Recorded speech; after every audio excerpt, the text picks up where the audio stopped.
Okay, good evening. This is the public hearing. And this is the notice of public hearing for the Board of Selectmen. Are you able to read the notice? Yeah, well, we'll do that. Yeah, we'll do the Pledge of Allegiance, then we'll do the public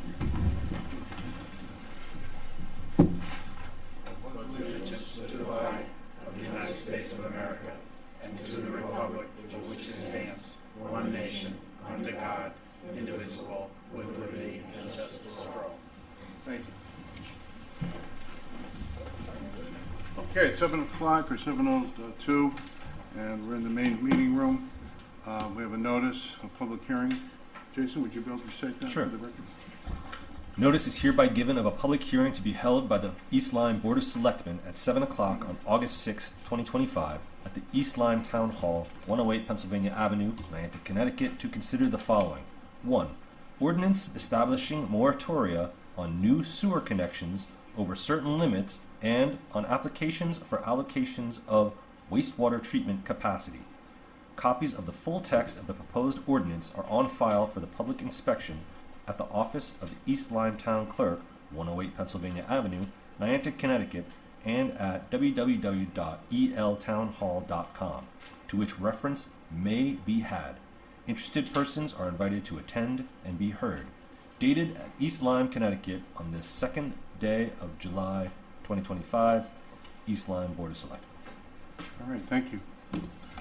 All right, so is there anyone that would like to address the Board of Selectmen with respect to the proposed moratorium?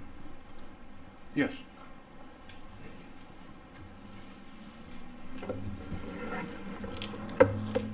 Good evening, First Selectman Cunningham, members of the Board of Selectmen, ladies and gentlemen. I'm attorney Tim Hollister. I work for the firm of Hinckley, Allen, Snyder in Hartford, accompanied by my client Glenn Russo, who is a principal in Landmark Development Group, LLC, and Jarvis of Cheshire, LLC. They are the owners of 236 approximately acres at Calkins Road and River Road, and as I think you know, they are interested in this moratorium proposal. Through your clerk, I've distributed to members of the board a letter with a whole bunch of exhibits attached to it, dated yesterday, and tomorrow I will file an electronic copy so you can put it on the website if that's your pleasure. I also gave your clerk the thick black binder that's sitting in front of her. We're going to refer to some trial briefs that we filed, and that binder on the clerk's desk is a compilation of all the trial exhibits. That's Sandy, it's the black binder that's under there. Thank you. So that we'd ask that that be part of the record. Yesterday, as you probably know, I e-filed with board members, the town clerk, Mr. North, and Water and Sewer Commission members a Freedom of Information Act request seeking all communications and documents submitted to you as the selectmen or any or the town clerk's office or the Water and Sewer Commission relating to the proposed moratorium. And we did that because we want to make sure that all the communications, including some that may not be presented here in hard copy tonight, become part of the record of how this moratorium was proposed and how it was processed and why it's being proposed and supported or opposed. We requested compliance with the Freedom of Information Act request by next week. I believe by law we have to give you 4 business days. So we asked for next Tuesday, August 12th, and we would ask that this hearing be held open until at least that compliance has been provided. Now, I'm not going to go on for very long, but I do want to say that Landmark opposes the moratorium for 3 categories of reasons. And the first one is the town's 25-year track record of misrepresenting its available sewer capacity and using sewers to create an impediment to multifamily and affordable housing development. The second category is errors in the proposal itself, the resolution you received from the Water and Sewer Commission putting forth tonight's moratorium proposal. And in fact, we will show you why the town has capacity and has again in this proposal not stated its available capacity with accuracy. And third, I'm going to point out some what we believe are some very obvious alternatives to the moratorium proposal. And I have no illusion here. You're not going to like what I'm going to say, but especially maybe you'll say, why are you giving us history? And it really is the old adage that those who don't know the history may be doomed to repeat it, and we're trying to make sure that that does not happen again. So a brief history of the town's track record with respect to sewer capacity in general and Landmark's property in particular. So as you know, Landmark has an active lawsuit against the town's sewer commission challenging the 2019 regulation regarding sewer capacity applications and procedures. We had a trial. Attorney Zamarka represented you in July of 2024, and the case is now on appeal in the Connecticut Appellate Court. Now, within the handout, the first item is a cover letter that I'll refer you to the bottom of page 1 and over to page 2 and 3. And just so you know, the exhibits that are attached are mainly the post-trial and brief and reply brief that we filed in that case, because it tells the history. It explains the story and the basis of the concerns that I'm outlining to you tonight. So again, just a couple of historic snippets. In the record of the trial is the fact that in 2000 and 2001, town officials, including members of the Board of Selectmen, discussed with the town attorney expressly how to use the sewer system of East Lyme to block affordable housing development. It says it right in the documents that were put into evidence in the case. From 2005 to 2015, the town and the Water and Sewer Commission told various courts and judges that the town had no sewer capacity to grant, or even minimal capacity to grant to Landmark. In 2012, Landmark applied to the Water and Sewer Commission for 118,000 gallons per day to support multifamily and affordable development on its property. In 2014, this is Exhibit C in your package, we proved to the Water and Sewer Commission that the town's available capacity was about 360,000, and that was met with disbelief at the time on the part of the commission, or I should say denial by the commission.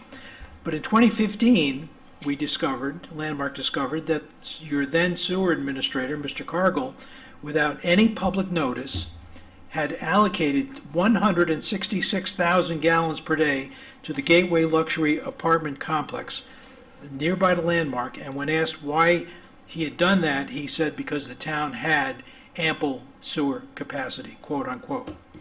In 2016, a Superior Court judge, realizing that the town and the Water and Sewer Commission had lied to the court consistently over the previous years, ordered the commission to grant Landmark's application. And in 2018, the appellate court affirmed that order. September 2018, 1 month later, then First Selectman Nickerson was quoted in the New London Day as saying, quote, "The judges can't force us to put sewer in there," unquote.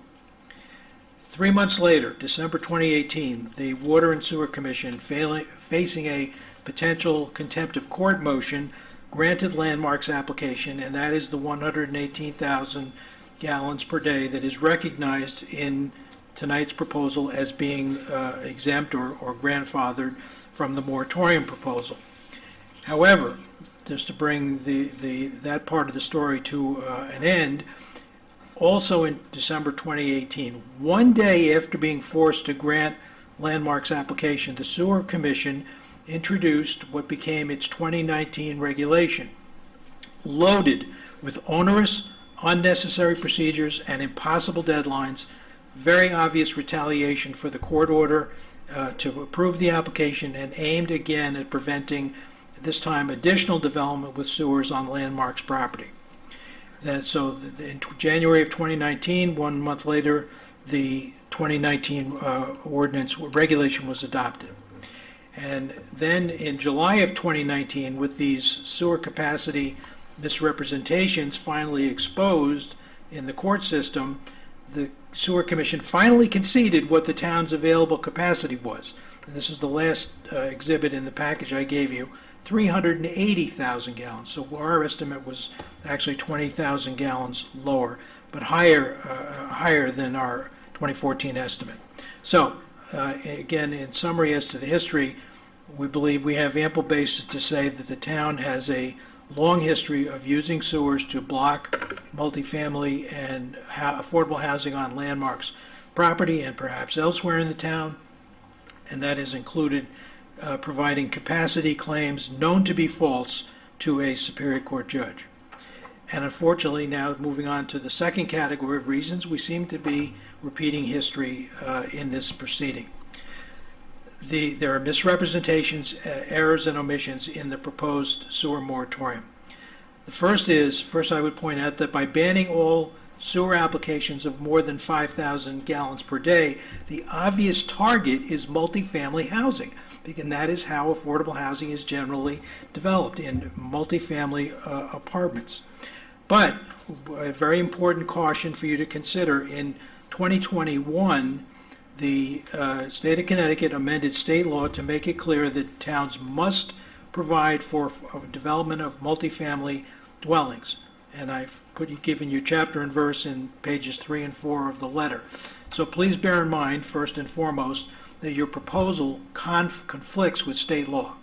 It conflicts with state law because it forecloses a type of development that the General Assembly has said and the governor has signed, said they want to see in the state of Connecticut. Other concerns. It has not, I've read through the resolution that came your way and resulted in the scheduling of this hearing. It simply has not been explained why this Board of Selectmen, rather than the Water and Sewer Commission, which has plenary authority over the sewer system, is being asked to enact a moratorium. The second concern is the moratorium is proposed to last until the town secures, quote, additional capacity, quote, unquote. How much and when? It doesn't say. It could be decades. Is that really what you want to do? Because I will tell you that is not permissible. Another issue is that the town, I should say, the resolution from the Water and Sewer Commission says that the town is at or above its 1.5 million gallon per day limit at the New London treatment plant. But that is based on assuming that the 478,000 that is reserved for various facilities, such as the Department of Corrections, has been fully utilized. And as you know, that has never been the case. That capacity has been used 30, 40, 50%, but never close to 100%. The town is nowhere near exceeding its contractual limit at the New London treatment plant. Another concern, the justification is stated there's 137,000, which the paperwork admits is a preliminary calculation, but says that is reserved for sewer benefit assessment payers. That is obviously a speculative number because the connections are not imminent. These are individuals.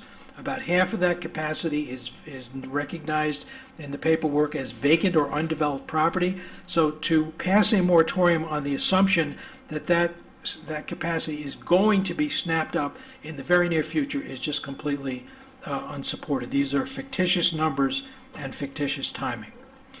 Finally, third category, obvious alternatives.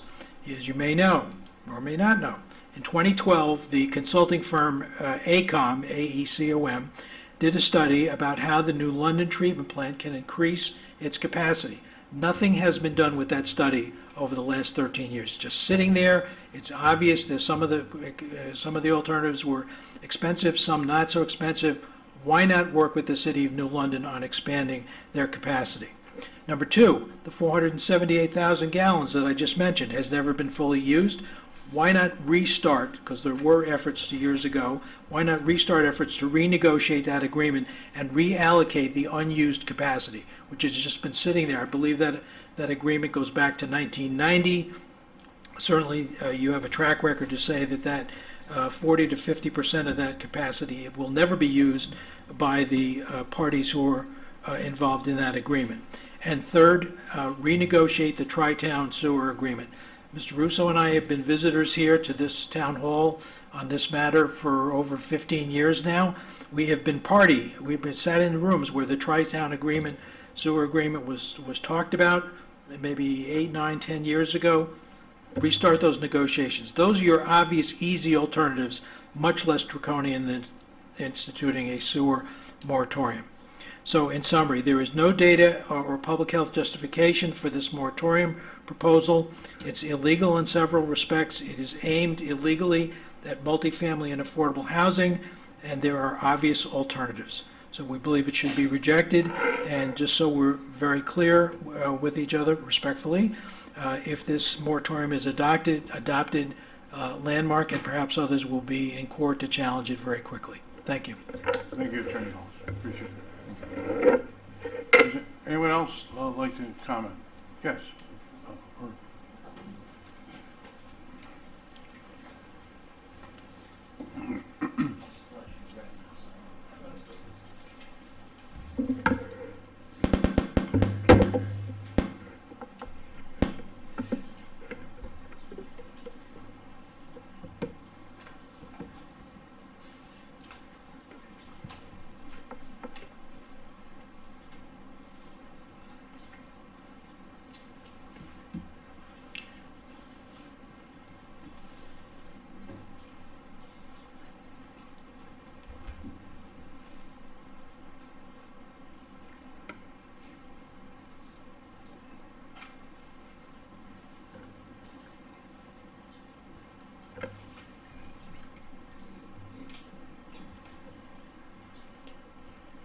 Okay. And if you could just identify yourself for the Sure. record, please. Name and address. Thank you. My name is Glenn Russo. I'm with Landmark Development. I'm going to just touch on some of the exhibits or information that my attorney has already covered. So Exhibit 1 is minutes from that meeting that Attorney Hollister referenced. I'm sorry, Mr. Russo, is that in here? It's not in there. No, it's not. Well, it might be, but there's a copy, pardon? Right, one copy for the record, and I figure with the overhead, it's in the other black binder. It's also in my binder, that one there, correct. Okay. Yes. So there's copies for the record, and I was assuming that I could do a presentation. That's fine. I'm sorry It's for a lot that. easier than shuffling papers. Well, so if you go to page 3 of Exhibit 1, you will see potentials. And so this is where Attorney Hollister was referring.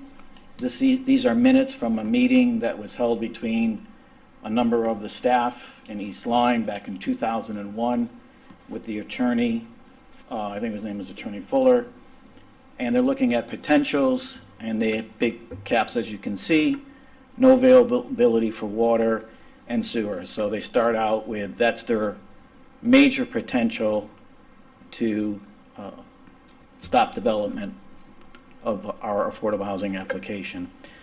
And then they have bullet points, not in the sewer shed, committed elsewhere for availability. Without water and sewer, cannot get affordable housing project through. It's pretty obvious from that language is what their intent was. No objectivity. This was prior, they had knowledge of our application, but hadn't seen an actual application yet. And they are creating a strategy to deny it. I think that's quite prejudiced on the part of the town. And in big caps, Water and Sewer Commission has no obligation to extend the property, to extend to the property does not fall under the Affordable Housing Act. So the attorney is the town is being advised by their attorney, one, you can use sewer as a weapon to deny this. Two, that the sewer, and why it's such a good weapon, is it doesn't fall under the affordable housing statute. And so therefore, the city, I believe, was being advised that this would be their silver bullet to stop affordable housing in town. Moving on to Exhibit 2. So my attorney mentioned that a number of town officials made false and misleading statements, and so here are transcripts from a public hearing that were then used in court cases.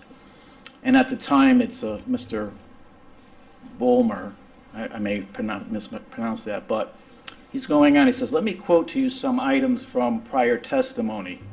Lack of public sanitary sewer, the statutory report of the Planning Commission, the Planning Director, the Director of Public Works, the First Selectman and Chairman of the Water and Sewer Commission. He goes on to say there's 4 different people testifying. There has sufficient evidence that the public sewers are not available and that the subject area is outside of the sewer boundary.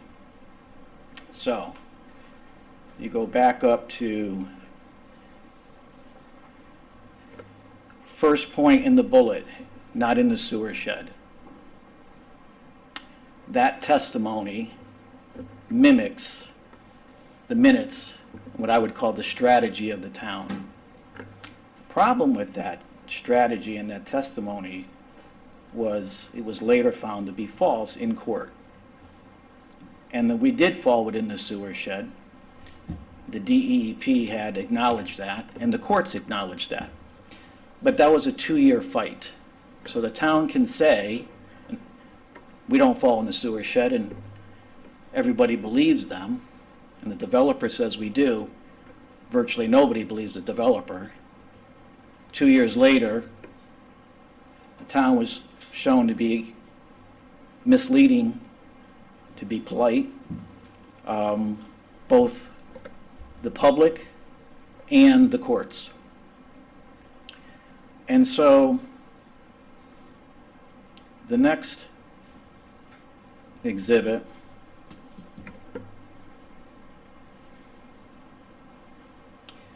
is Exhibit 3, and this is the memorandum of decision from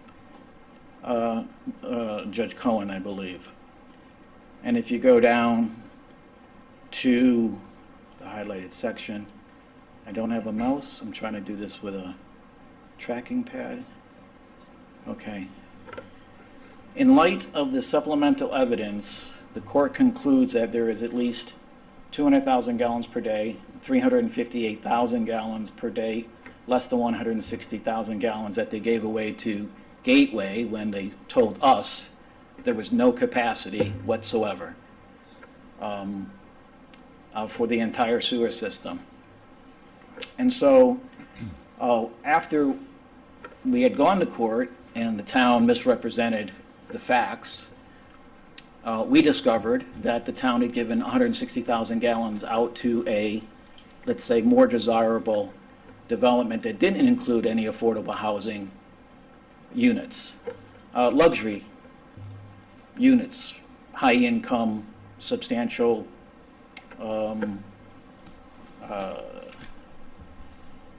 incomes and discretionary spending.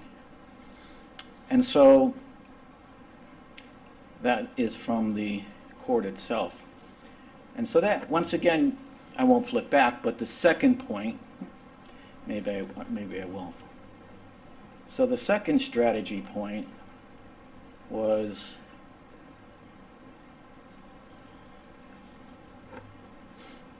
committed elsewhere for availability. And that was the entire premise of why the town didn't have any. We don't have any because all of this vacant land and all of these people have never asked to be hooked up. We have to set that aside for them.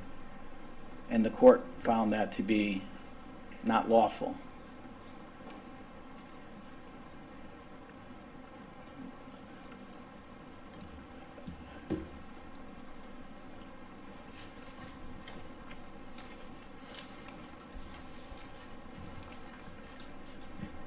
The fourth exhibit is the interim resolution. And the interim resolution, that was introduced on September 25th, 2018. The prior month, August 21st, 2000, just 30 days earlier, is when we had won the court case. And so the town had determined that if we can't win by the rules, then we need to change the rules.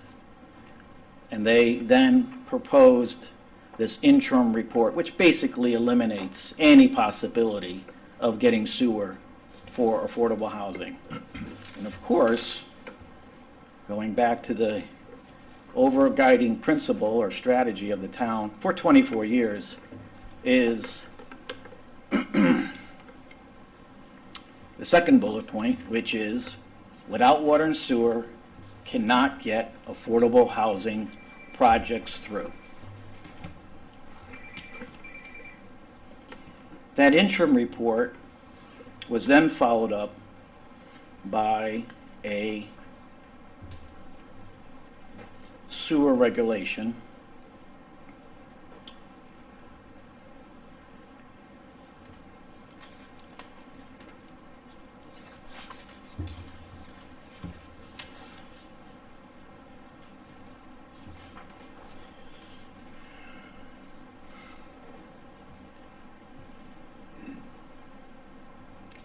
So here's the Exhibit 5 is the new sewer regulation that replaced the interim regulation.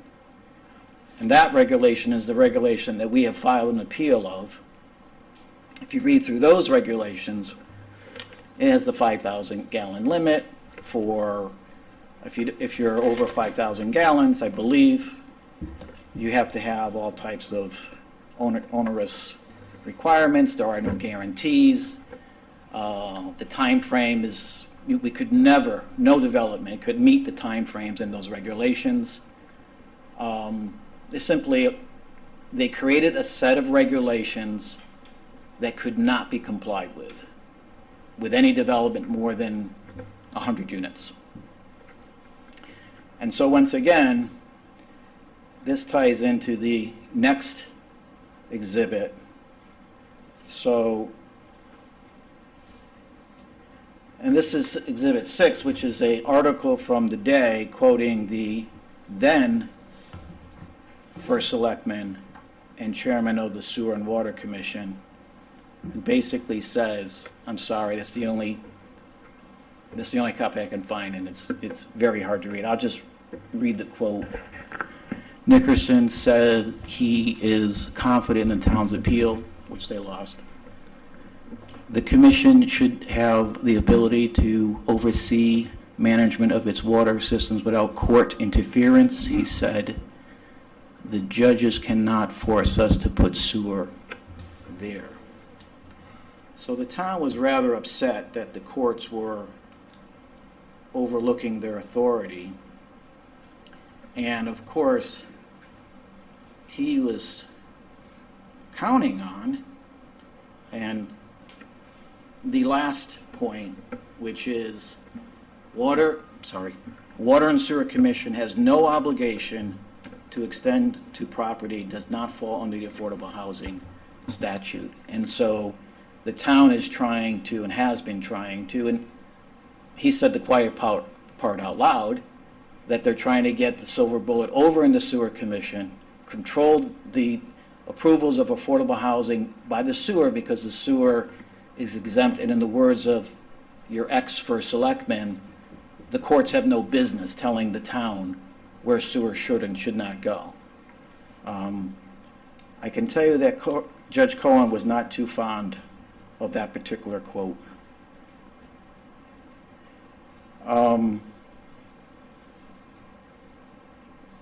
Exhibit 7 is actually a resolution. I don't know why it's doing that split screen now. Let me try. I don't know why it's doing this. Okay, so it doesn't matter. So Exhibit 7 is actually it's a resolution from this body here. It says the East Lyme Board of Selectmen desires to state as a matter of public record that it is worthwhile to remind the Zoning Commission that Oswegatchie Hills is especially suitable for preservation as open space, and that the public interest is best served by ensuring that this property remain, these are the key words here, in its present undeveloped state for use for future generations of the public. The Board of Selectmen urges the Zoning Commission to take this into consideration as it makes its decision on Landmark Investment Group's application. So we have an application pending before the Planning and Zoning Commission, and the Board of First Selectmen says, because they represent the town, as a town policy, we want this property to stay undeveloped. Well, that is a confiscation of someone's property. Not low development or different development, no development. And so one of the things that concerns me is this just an extension, this moratorium, an extension of this board's desire that this property stay undeveloped? The last exhibit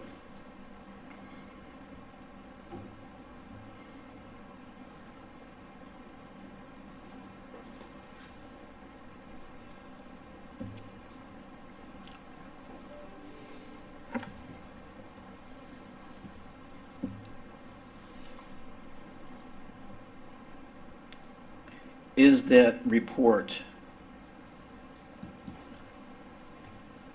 I'm sorry, for some reason, it's the ACOG report. So this report, done in May of 2012, was done for the town, and it talks about all the different efficiencies that could be done at the plant that would free up hundreds of thousands of gallons of sewer. Simple things like replacement of certain motors or different types of screening or modernizing. Basically, it comes down to modernizing the plant. If we modernize the plant, we can generate a substantial amount of additional capacity. That was 13 years ago. The town has never to my knowledge, I am not aware that the town has made any effort to do the recommendations that are in this report in order to generate additional capacity. So I don't believe the town is in a proper position to issue a town-wide moratorium, which I believe is for one reason only, to target affordable housing in the town of East Lyme, because they lost one time in court and they weren't about to lose again. And that's why they're changing the rules on the new regulations. They're trying to change the rules with this moratorium because they can't win on the facts. Now, one of the disturbing issues regarding this, which is one of the things that my attorney did not mention, and what I've done is basically brought forward exhibits that everybody can see, including the public, that kind of brings to light the points that he was making. The public doesn't have the benefit of the packages. So the timing of this is particularly disturbing in that we did not know of, and I don't believe the town, there was no reports that we were aware of that the town had anticipated the moratorium. Understand, the new regulations were just passed. Those regulations were, the justification for those regulations were, oh, we're running out of sewer, we have to do something. So they passed a set of regulations, the ones that we say are very prohibitive. Nothing's really changed between then and now that justifies a moratorium. The regulations are in place, they're applying the regulations to applicants. Why the moratorium? Well, it is disturbing that the timing of the moratorium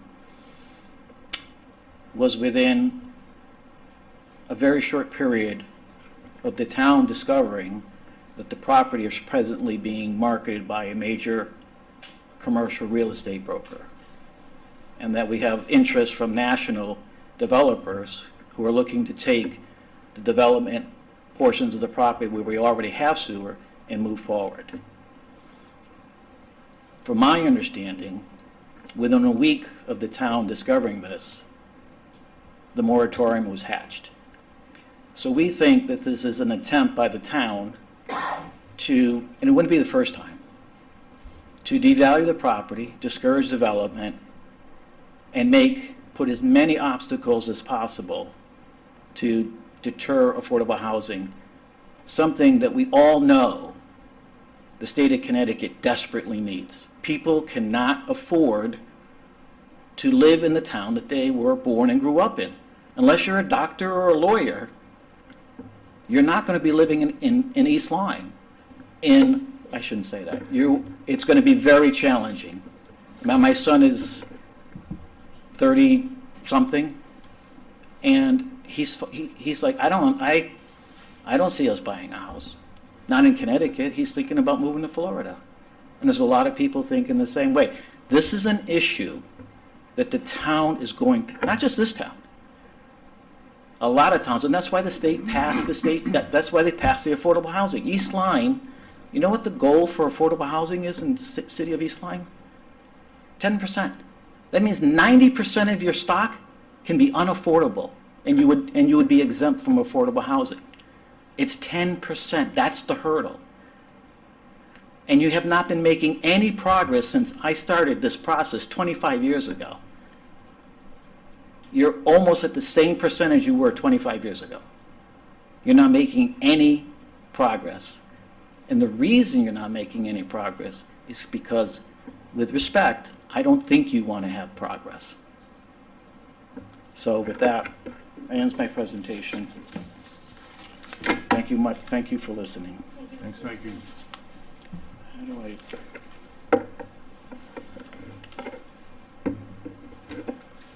Is there anyone else who would like to address the board this evening? Yes, please come forward and state your name and address, please, for the record.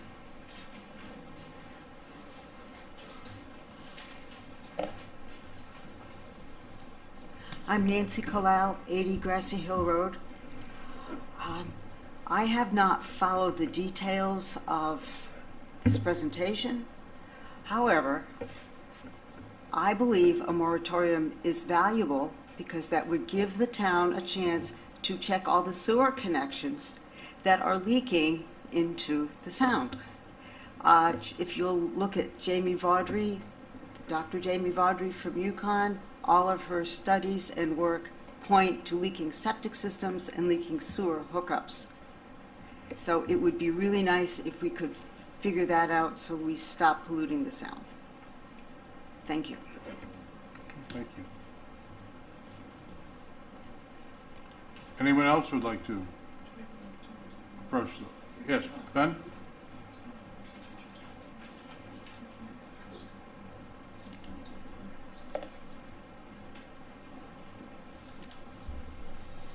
Hi. Good evening again. Ben North, East Lyme Water and Sewer Chief Operating Officer. Thank you, Board of Selectmen and the public for being here tonight. I want to continue on our conversation that we started last month about the state of the sewer capacity in the town of East Lyme, and go into a little bit more detail, and I also can answer a little bit to some of the things that were presented tonight and give some background. Before I get into all that, I need to take care of some housekeeping things. Wanted to obviously put in the exhibits that that I produced. First is the Exhibit 1 is the public hearing notice for the Board of Selectmen that's been properly noticed as per their requirements for this public hearing and for an ordinance change. The second exhibit is the sewer moratorium ordinance that the Board of Selectmen has before them that they're considering tonight. The third exhibit is the sewer capacity worksheet that that I've presented at the last meeting, and remains unchanged because I want to make sure that you're all familiar with that. And The moratorium resolution is Exhibit 4, which is the resolution that the Water and Sewer Commission passed to make a recommendation for the moratorium with the Board of Selectmen.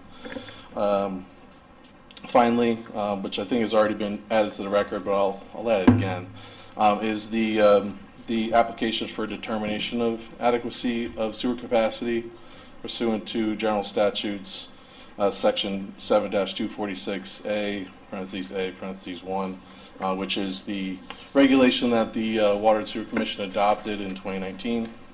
And finally, in the last exhibit, I believe that is Exhibit 6, is the Water and Sewer Commission meeting minutes from June of 2025, where you can see the Water and Sewer Commission deliberated on the subject of the moratorium and made the recommendation and made the motion to bring this to the Board of Selectmen to vote on as an ordinance change. And in that regard, I wanted to give Attorney Bleasdale the opportunity to kind of speak through that process on why that would be. Yeah. The notice is Exhibit 1. Yep. Yeah, that was the first one I mentioned. Yep, that's okay. Obviously I want to stay in my lane. And I think that might be a lot of the topic of tonight is staying in our respective lanes, right? I'm going to let Attorney Bleasdale comment on the process and why we're here before the commission. I think it's a fortunate thing that we're coming before the Board of Selectmen, because I do think this is a town-wide issue. But how we got here, and I know there's a lot of history here, and some of it was actually kind of interesting to listen to, is something that I'm still learning as well. Obviously, I'm new to the Water and Sewer Commission. I've been here about 6 years now. Dan Cunningham has been on the Board of Selectmen for some time, but is new as our Water and Sewer Chairman. So, we're kind of looking at this from a fresh perspective. I'd also like to say I do have a lot of familiarity with the Thomas T. Ascenti facility. I worked there from 2012 to 2019. So I was an operator there. I was an operations manager. Very familiar with the facility. I've read the AECOM report.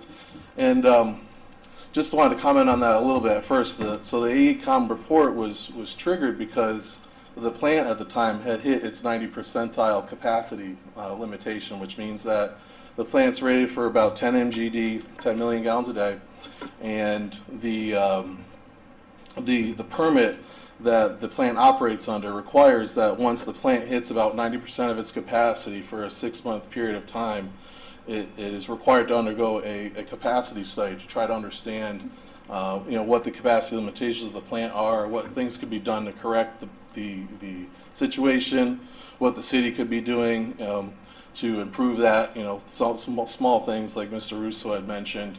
And while Veolia was a contract operator and while I worked there, we actually were able to reduce some of the sewer capacity through I&I changes, through plant operation changes and things like that. But that's actually kind of outside the scope of what we're talking about, because the facility itself is rated for 10 MGD, and it always has been.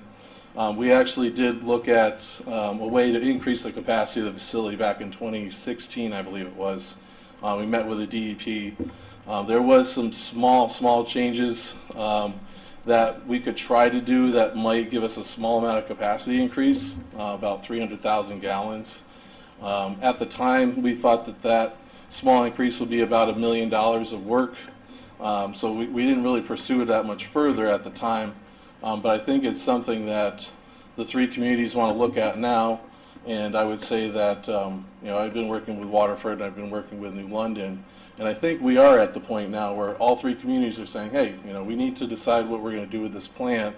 Waterford and New London traditionally hadn't expended as much of their capacity as the town of East Lyme had. So as part of the Tri-Town agreement, right, we all share in the cost of the facility. We all share in the capacity of the facility. And up really until this point, Waterford and New London, in my opinion, weren't really that interested in upgrading the plant because they didn't need to. We were kind of the sole entity in that agreement that really could use more capacity. We knew we were going to need it down the road, but we really needed to get everyone together and really decide on how we were going to proceed forward. So we are starting to do that now. We're looking at picking an engineer. We've gone through the qualifications process for that, and so we are working towards that. Obviously, East Lyme has made requests for capacity from the two other towns that, not surprisingly, they're not interested in giving up any of what they have because everyone knows that capacity is expensive. Right now we're thinking it could be, somewhere between 50 to 70 million dollars for even a modest upgrade at the plant. So we know that it's something that won't be taken lightly when the time comes to do it, but it's worth exploring. So a couple other things I just wanted to kind of clarify. I think that a couple of comments have been made that we haven't approved any capacity regulation under our current regulations, and we have done that. So I don't think that it was intended to be something as onerous. It was intended to be something as cautious, to say, we really are getting to the point, and this has been discussed for a long time, but we really are at the point now where we really can't absorb these large developments. And so we're starting to see this pattern where we're seeing these capacity requests, and we really don't have the ability to fulfill them. I'll even bring up the fact on the capacity allocations worksheet that the landmark group that has spoken tonight is as part of the allocation that we're anticipating as part of our calculus in what we have for remaining capacity. And obviously there's developments that are currently under construction that have been approved under the current regulations. And I'm not sure if they're affordable or not. I'm trying to stay in my lane, right? I'm a wastewater guy. I want to make sure that we have enough capacity for what's going into the pipe, and we have enough capacity of our share in New London. The 1.5 million gallons per day, I think, is a little bit misleading to say that East Lyme has this capacity, because 478,000 gallons of it is actually allocated to the state. And there's several agreements that dictate the terms of those agreements, and I don't need to get into all that right now, but I would say that we have about 1 million gallons a day of capacity. Right now, as of our latest numbers, we've been using about 770,000 gallons a day of that capacity. We have 118,000 reserved for landmark.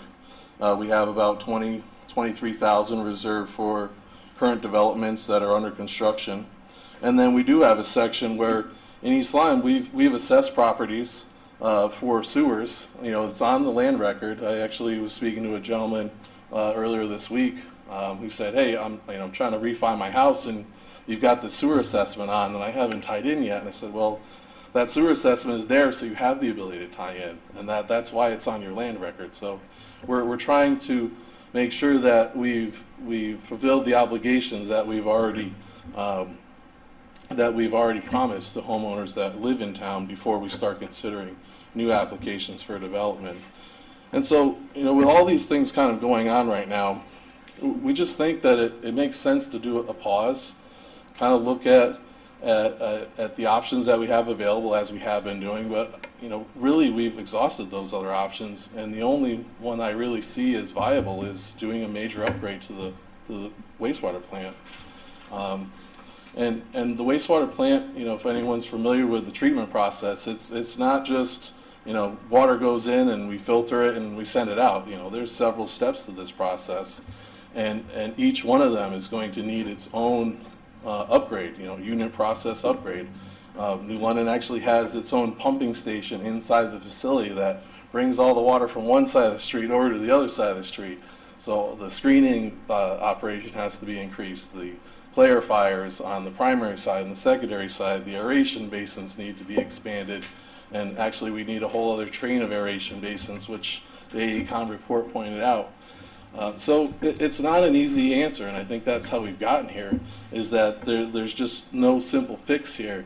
And one could certainly say, should we have done this or done that in the past, and should we have moved forward quicker? And it's kind of like crying over spilled milk. Like, sure, I mean, you can make that argument, but that doesn't really change the situation where we are now. So I think to really summarize, we have a couple water sewer commission members here that would voice those same concerns, that have seen it from month to month, that we just don't have the capacity to adequately support these larger developments. And we're trying to strike a nice balance with allowing some redevelopment, with staying under the 5,000. So if you have some redevelopment to your property that you want to do, we're trying to still support that by keeping it at a modest amount. And we're going to see how that works for the time being. But we are in a territory where we really have to protect what we have remaining, and we really need to fulfill the obligations that we have already promised homeowners that live in town. So I'm happy to answer any other questions that you may have, the public may have, but I think that really summarizes what our position is right now. Thank you, Ben. Thanks.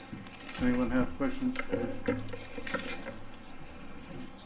Okay, thank you very much. Yep. Can I ask him a question? Probably not. You can make a comment if you would like, if you can Okay, address make a comment. the board. If you would identify yourself for the record, and your name and address. Sure. My name is Jill Salmons-Carini. I live at 10 Corey Lane. I'm also on the Board of Ed. But one of the things I'm curious about, I know the history. I've lived in the town for like 40 years now. I guess is my concern, I'm thinking of my street. I live on Corey Lane. Yep. Every one of our septic systems has failed as people go out to sell their property. If you want me to now, I'll write you a check for the assessment. But what I'm saying is I certainly understand all the new units coming into town. I watch them very closely. Part of that is because I'm on the Board of Ed, and we have to be able and be ready to afford and also to educate those. So I'm wondering, and again, you can't answer my question, is what about us that have been in town and paid taxes for 40 years, and all I want, it's at the end of my street, I can see it, I can wave at it every day when I drive by it. I guess that's my concern. Manhole, right? Yep. So what I'm... It's a weird thing to do, but... Well, yeah, you got issues, because I know when I go to sell my house in the next couple of years, my septic system is going to fail. My septic system was put in 1962. So I'm just curious, and I will contact your office privately, but I was getting all ginned up back there thinking about my failing septic system and thinking I've got to put together $20,000. I'd rather give it to you for you to hook up my house than to have it in a sales contract deal so a new septic system can come in. I mean, there is no drawing of our septic system in the town records, so we don't even know where our leach fields are. Love my subdivision, love East Lyme. I would do anything, but anyway, I apologize. I've said no. I don't apologize. I'm speaking as a consumer that lives in town. All I want, and I'll be assessed any time, is a septic system, because I know my septic system would fail now, but there's only 2 of us living in the household. I'm not blaming you. But again, thank you for your time, y'all. Okay, thank you for your comments. Yeah, I think I heard about your issue just the other day. I want to say maybe even today, and the question I think was from the tax assessor's office. Do they have sewer in that area? It's like no, they don't. No. Only West Main and Spinnaker, but not Corey Lane. So Assess me now. there's just no sewer main there. But yeah, we could definitely talk about after. So yeah. So obviously, we're in a tough place. We're not trying to be anything other than making sure that we support the town in any way that we can. We actually really wish we weren't in this position and be able to do whatever the town wanted to do.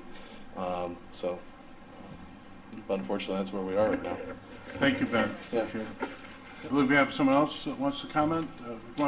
Again, if you would come to the podium and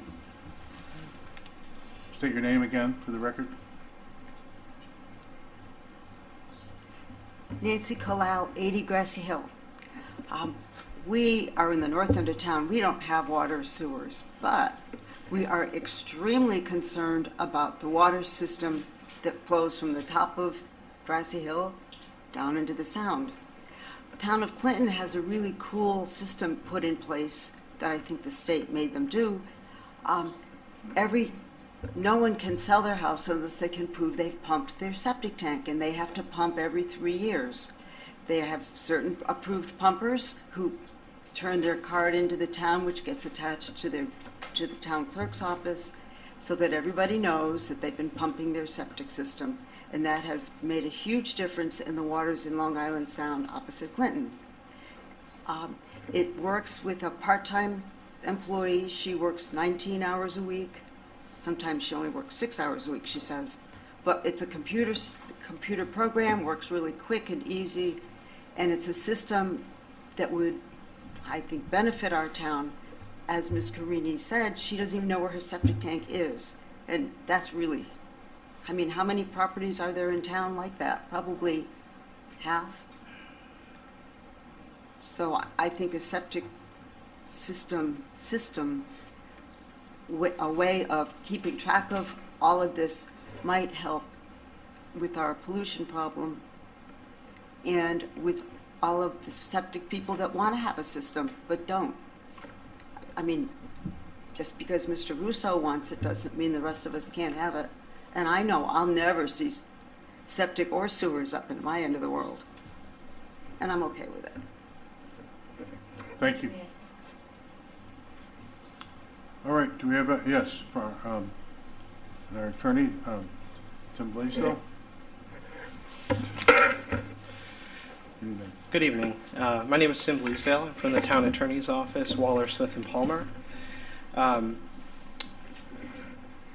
By statute and town ordinance, the Water and Sewer Commission is the Water Pollution Control Authority for the town of East Lyme, and you are here tonight on their recommendation and request for assistance in their management duties.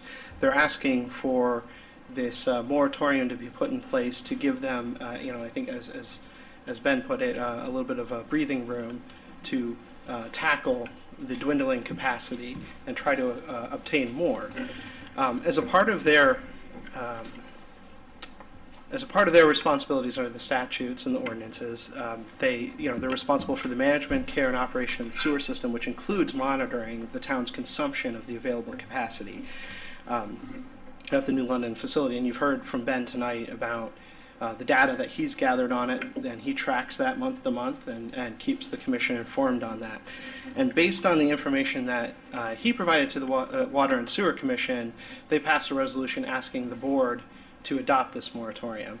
And the reason that we're here before the Board of Selectmen instead of having a moratorium imposed by regulation from the Water and Sewer Commission is, I think, a little bit of a historical oddity for the town of East Lyme. So I believe it was in the 1970s the Board of Selectmen established the Water and Sewer Commission as the Water Pollution Control Authority for the town, but then about 10, 15 years later continued to enact ordinances that dictate how permits are done, connections are done, how the system is managed, and a lot of what the Water and Sewer Commission does is operating under those ordinances. And so in order to have this moratorium go into place, we thought the best place to do it was through the Board of Selectmen, since it's going to have to essentially suspend some of the processes that the ordinances call for. And the proper place to do that is in an ordinance rather than a subordinate regulation. The moratorium itself doesn't affect the Water and Sewer Commission's ability to write regulations, and I've advised them that they should continue doing so during the moratorium in order to improve their management of the system, to look for new ways to find capacity if they can through regulatory changes, and to do so in parallel to their efforts, which are ongoing, to try to get the sewer plant in New London upgraded or expanded. I think Ben could speak to that a little bit more if you have questions, but there are ongoing efforts. This is not some kind of hypothetical in the future we might try to do that. There have been substantive meetings where the town is working to try to obtain more capacity. But in the meantime, we're continuing to have applications come in asking the Water and Sewer Commission to allocate more capacity or approve new connections, and what that's doing is it's distracting the commission from focusing on negotiating to get more capacity, as well as making the problem worse in the meantime.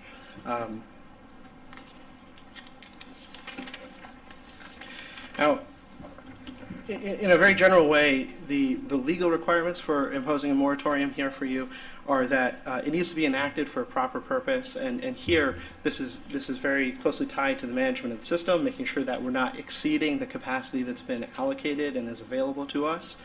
And I believe, as the Water and Sewer Commission determined that it has either allocated or consumed all or exceeded the wastewater treatment capacity available to the town. And you can see that in Ben's chart. What exhibit was that, Ben? That was Exhibit 3. Another requirement is that your moratorium needs to be limited in scope and duration. The scope has been limited here by subsections E and F of the proposed ordinance, which provide reasonable exceptions for certain properties that have a vested interest or right, you might say, is to connect to the system, but they haven't done so for one reason or another. And as Ben pointed out, those exceptions include the landmark property, which you've heard about tonight. And it also includes a reasonable exception for emergency situations where perhaps a septic system is failing and the most expedient way to protect the public health and safety is to just simply connect that property to an existing line. Ben could speak more to the technical possibilities of what that might entail and how you might use that exception. But those exceptions are in there. And the timing of this moratorium is also limited. It's not an indefinite moratorium. This is a moratorium while we work to get more capacity. And, as I've said, the town is already working on that and has been for some time. Let's see.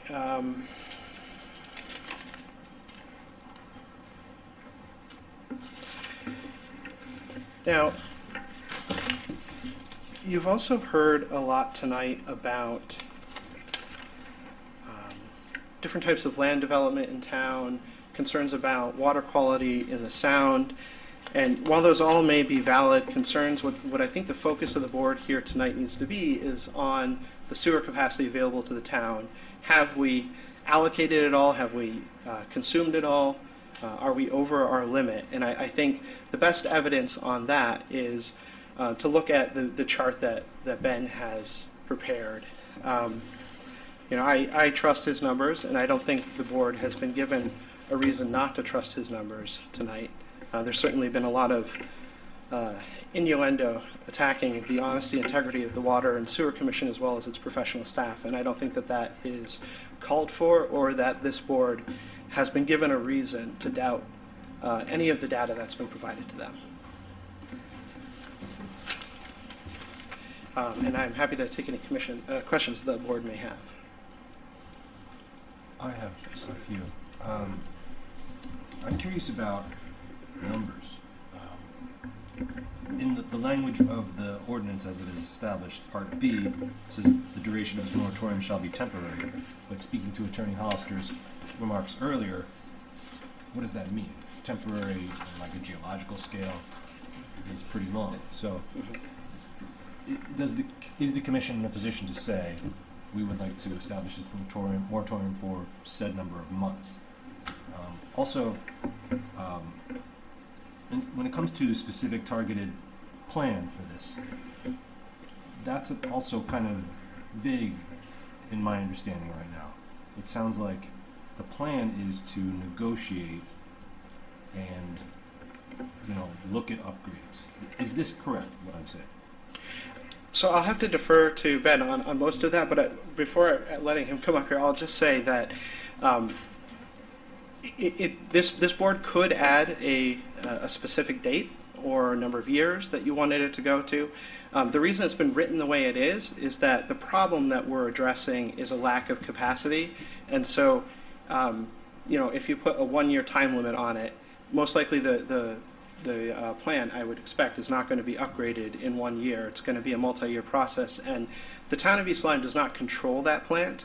And Ben can speak more to who owns it and how it's actually operated, but all of this has to be done through negotiation. We have to find funding for it. My understanding is it's an incredibly expensive process to upgrade the plant, and there's potentially going to be talking to the state about getting money for that. It's a long process, but as long as that may be, the end result is more capacity when we get through that.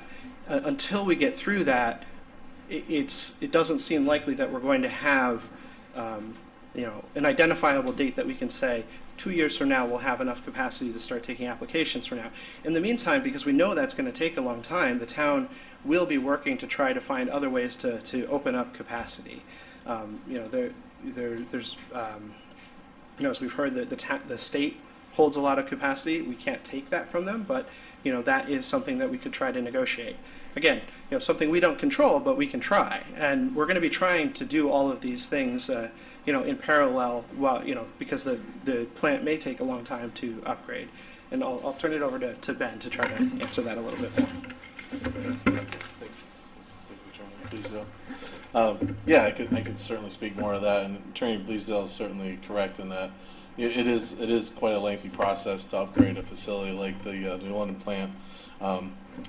We have gone through the RFQ process, and we've selected, I believe it's 4 engineers that we want to tour the plant with, and again, this is a joint thing with Waterford and New London.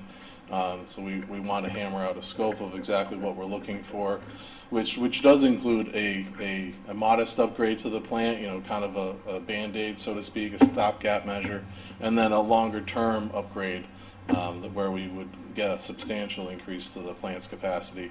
But as he had said, it is a lengthy process, but I'm happy to report back in a certain time frame if that's something that the board might be interested in. I certainly can give status updates like I do with the Water and Sewer Commission to let you know where we are in that process. Certainly I think that the board is going to need to be a part of that process because it's going to be a substantial amount of money, and I think the decision also needs to be made as to whether or not the town is going to bear that cost. It's not something that is going to be a light bill.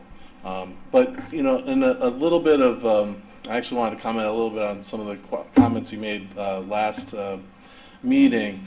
We would certainly, the Water and Sewer Commission would certainly entertain options like gray water use or recycle water or any kind of alternatives that could be employed to allow for a larger development as long as the capacity is there to support it. So I don't think that there's any desire to restrict development. I certainly know the Water and Sewer Commission has really taken a lot of pain in trying to go through this process because no one on our board, including the staff, wants to be in this position where we're limiting the town's decision-making process.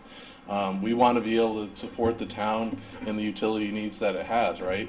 Both water and both sewer. So I hope that answers the questions that you had.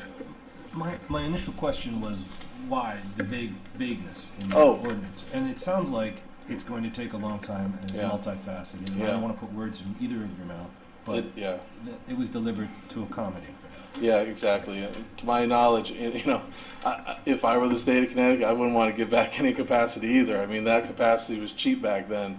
Now not so much. So it's something that I believe that we have made requests to the state through the Office of Policy Management for capacity back. But why? I don't know why they would be so interested in doing that. And they've never responded back to us.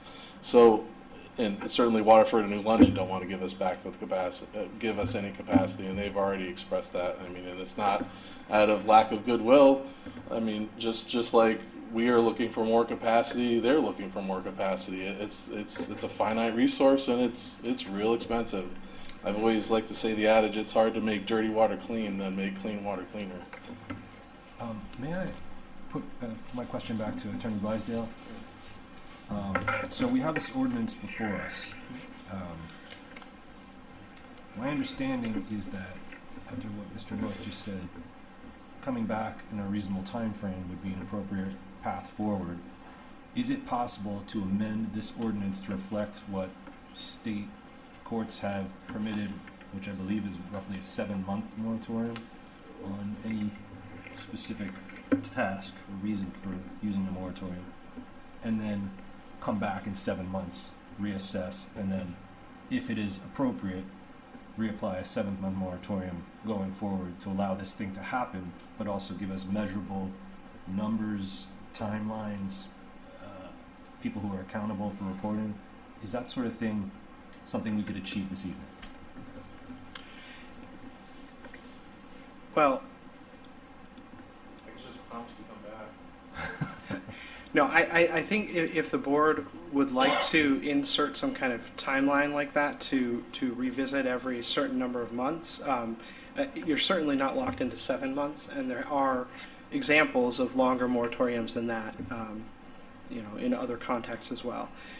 So you're certainly not locked into 7 months. You could have, you could put something in here to have Ben come back once a year, every 6 months, quarterly.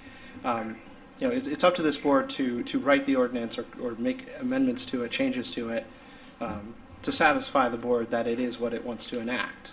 So this is not just a matter of saying, Ben, please come back each year. This is a matter of passing an ordinance that says specifically 1 year timeline or something like that. Well, yes. If you're interested in creating a process like that, I think it needs to be in the ordinance, and potentially the best way to do that would be to leave the public hearing open and allow us to draft some revised language that you could consider in the context of a And I believe that's continued public hearing. in the interest of Mr. Hollister said to keep it open at least for the next 4 days for the FOIA process to play out. So you are also saying that keeping the public hearing open and allowing time for flexibility might work. I think if the commission is interested in adding a significant change to the ordinance like that, because we need to think through a little bit about how that process would play out, what exactly is the deliverable, how are you going to get this information, what information are you looking for, and we want to specify that in the ordinance. And I wouldn't want to try to do that on the fly right now and get it wrong. I want to make sure that the language is something that the board would be comfortable with and has the opportunity to consider. And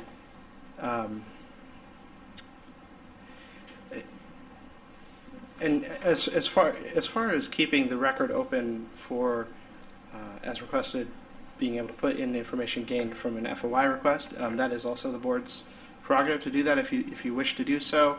I think the reason that was given for doing that is that there's some question that's been raised about how this came about and was this some kind of targeting of landmark. And I think, given the opportunity, if the board did keep the hearing open, what you would likely also see are agendas showing that this was not some sudden thing. The commission had been working on this and discussing it for a long time. And correct me if I'm wrong, I believe there was a subcommittee that the commission had that was also working on this issue. So it's not something that just came up overnight. It's been, at least a year that the commission's been talking about it. I want to say we started talking about it late last year, and then we had presented draft ordinance language back in February of last year. So yeah, it hasn't been something that we've just kind of figured out or decided we need to enact. It's been a long process where every time we get an application, we try to figure out how we squeeze in another one, and we've done that for some time. And I'm not sure that I know how I could allay your concerns, or like what Attorney Bleasdale is saying, what kind of deliverable you'd be looking for inside of a year. But I'd be happy to come back and give you a progress report, and it's certainly the board's prerogative to require me to do that. I just caution that continuing to leave this open is something that the Water and Sewer Commission has belabored for a long time. I know it's something that's new to the Board of Selectmen, but we're getting bombarded right now with applications, and we simply need to let developers know that we simply need to have a little bit of time to reflect on where we're at right now and to figure out what the future is forward, so everyone's on the same page about this. So again, I'm happy to come back and talk about it. I just don't think I'm really in favor of having this hard stop where you have this hard set deliverable where I try to give you this update and then we decide to lift some moratoriums whether we're ready or not. I just think that we should really let the science and the situation play itself out a little bit. But I'm always happy to give you an update. I'm happy to have you at the Water and Sewer Commission meeting so we can discuss it further and be part of the process. But I think this is necessary. Sorry, I have a couple more questions for Attorney Blasdale. One, if the public comment section is left open, there is a deadline, a clock ticking for us to make motion, to do a resolution on it, correct? It can't remain open indefinitely. No, it can't remain open indefinitely, but you certainly have the time to, continue at least another meeting if you chose to do so, in order to address these issues. And I had another question. It was really good, but it's gone.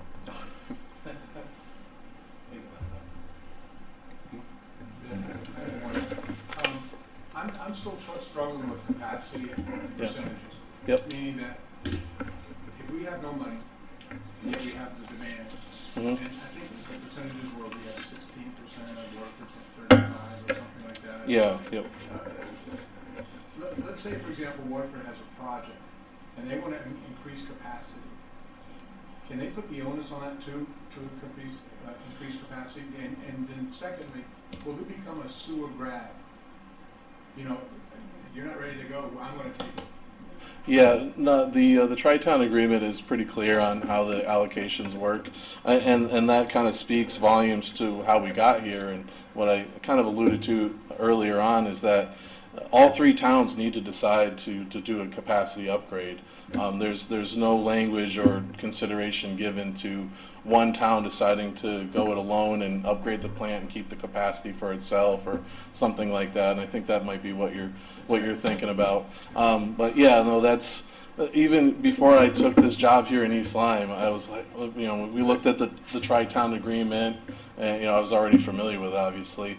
And the idea of trying to go it alone was something that we certainly explored, because that would benefit us mostly. But the other two towns say, wait a minute, why would we give you the low-hanging fruit or the easy stuff, and then when it comes time for us to actually need it, all the easy things are used up?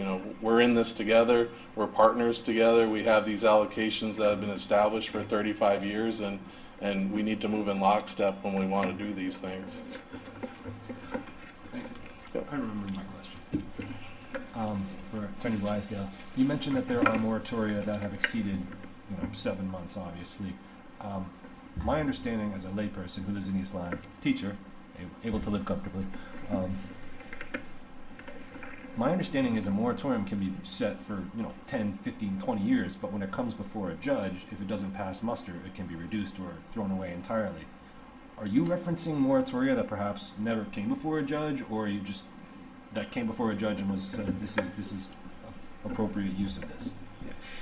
I guess it's hard to respond to that precisely without knowing what case you're referring to and being able to look at the moratorium that was at issue. But remember, as when I started out, I was talking about sort of the general legal requirements. So it needs to be tied to a proper purpose and have a limited scope and duration.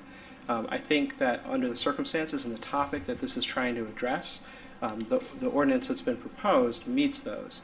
If you're concerned that it is not limited enough in terms of duration, which I think seems to be your main concern as I'm hearing it tonight, the way to address that would be to add in a specific time period, if that's what you're thinking, or some kind of timeline for reporting and reassessing whether to continue the ordinance. Yes. Thank you. Of A course. lot of questions. You're all set? First, I just want to thank everyone for their words and your thoughts. I'd like to move forward with the ordinance as written. So when we come to the regular meeting, then we can I discuss just it. want to say it on the record right now because somebody would like to change it. Okay. All right, is there any further, is there anyone else who would like to address? Yes, please. Please identify yourself. You're well known, but nonetheless. Good evening, Mr. Chairman, members of the board. My name is Harry Heller. I'm an attorney with an office at 736 Route 32 in Uncasville, and I represent Paz Construction, Parker's Place LLC, and 283 BPR LLC, all limited liability companies that own property in the town of East Lyme, all located within the current sewer shed area. It is my opinion, just following up on the discussion this evening and the comments from Attorney Hollister, that this moratorium proposal will not pass legal muster because, in my opinion, it does not have a limited duration. It has to be for a time certain. An open-end moratorium where the town may consider certain things, may try to find certain solutions, does not provide any impetus for those things to happen. There has to be a deadline, it has to be finite, and it has to incentivize the town to try to find those resolutions to this problem. I don't have any specific comments concerning how it affects my clients. We were aware this was coming. We filed some applications in response to that that will not be affected by the moratorium. But I do not believe that the language as written would be upheld by a court. Thank you. Thank you. Appreciate your comments. Is there anyone else who would like to address the board at this time? Okay, so then the next decision for the board is, do we keep the hearing open or do we close the hearing? Let's discuss that. I'm interested in everyone's thoughts. How would you like to do it? Just go down the Yeah, line? we want to start? Yeah. My impressions after the discussion is to keep the public hearing open. There seem to be some unresolved issues, and I think I would like perhaps a better understanding of the timeline from the attorneys present as to when it has to close, when action has to be taken, when meetings would have to be scheduled going forward to make this happen. But I'm of the mindset that there's still a lot kind of that needs to be decided. So I'm in favor of keeping it open. Okay. Candace, what's your feeling? I think my feeling is, can I ask our lawyers a question? Yeah. Okay, so does it need a timeline? Do we need to put a stamp on it? As far as 7 months, a year, 2 years, 5 years on the moratorium? The board could certainly do that. What has been drafted and presented tonight is what was requested by the Water and Sewer Commission, and has been we've tried our best to tie it specifically to that purpose of getting a handle on the capacity. And the Water and Sewer Commission doesn't know when that would be. You could certainly impose a date definite like that. The only issue with that, I suppose, would be that you run into the problem that Ben mentioned, that then your moratorium's over, maybe you don't have that additional capacity. But I suppose in that situation, the commission or the board could simply impose a new moratorium for a new period while you wait. You can reassess, find out what the status of the expansion at the plant is, and there's certainly no harm in that. You could schedule it all up and take that evidence, see if you need to reimpose the ordinance for another period. You certainly could take that approach, and it may be a more cautious way to move forward, and allow you to revisit on a regular time schedule. If you prefer to do it that way, I'm happy to draft the language that way. This board should be comfortable with what it approves. Right, and what is going to come afterwards, right? So if something moves forward, I don't want to hear in 2 weeks that now we're going to be sued and they have a leg to stand on because we didn't put a stamp on for a date. Understood? Sure. So to keep the meeting open, how long are we talking about to keep the meeting open for you to rewrite the ordinance to put a stamp on it? Because months, I'm okay with putting a stamp on it. I would do like a 5-year. So, That gives you plenty of time. Yes, Ben, or no? 7 months is kind of like tight, right? nothing's going to happen. in Nothing's 7 gonna happen in 7 months. So, I mean, if it's smarter, I mean, certainly that would be fine. How long does the meeting have to stay open? Is this something that stays open until tomorrow and then we come back in? But- How does it work? I mean, you have the time to wait until the next meeting of the Board of Selectmen. However, drafting this language should not take that long. So Okay. if you wanted to schedule a special meeting 2 weeks from now, that is something we could accommodate. It's really up to the board. Okay. So, let me ask this. We could close the hearing tonight, and the only reason to keep it open would be if we think there's going to be more evidence presented that we would want to hear. We could close the hearing, and then at the regular meeting, we could decide not to act on the moratorium tonight and continue it to the next meeting. That would give you an opportunity to redraft and to accommodate the concerns of the board. Is that a way that we could do it as well, rather than just keep the hearing open? Yeah, I suppose you could do it that way. I think it might be better to do it, to keep it open though, Okay. just to give the public an opportunity to comment on it.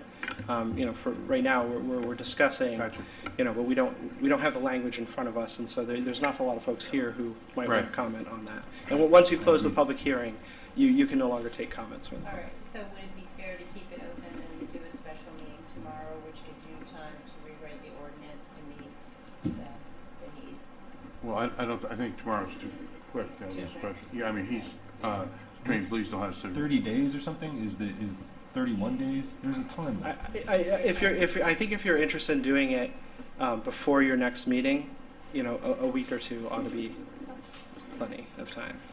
I would want to make the request too that we decide what we're going to be saying too tonight, so we don't be deliberating on what the changes that Attorney Bleasdale is going to be making. So I'm sorry. I want to hear from Don. I'd like to know what your thoughts are on keeping it open or close the hearing. What's your thought? I'm not up to speed enough to make a decision on it. Meaning that, there's no question, we need a moratorium. Bottom line, we need one. Okay, for some reasons. The timeline, I would say we should come up with some sort of rules by our next meeting. But the legality of keeping the hearing open, that's your expertise. But as far as right now, as far as needing a moratorium, there's no question. So, if I may, I think Yes. what I would suggest is just based on what I'm hearing, that I draft some language that perhaps I'll just say a year, and provides for some kind of concrete, deliverable that you're looking for from the Water and Sewer Commission or from Ben North, and then you can look at that and change the number of years or down to months or increase it. But that way, at least, you have some framework to work with at your next meeting. So could we keep the public hearing open till our next meeting? You could, yes. Which is September 3rd. So Yes, I don't know when the next meeting is, but I believe that sounds right, yes. That would give you September 3rd. plenty of time to prepare an ordinance, and then we could act on it if we could keep the hearing open. We could hear more commentary from the public after it's been drafted. And then that night, if we so choose, we could either enact it or not enact. Does that sound like a reasonable approach? that sounds good to me. Don, are you okay with that? Yes, sir.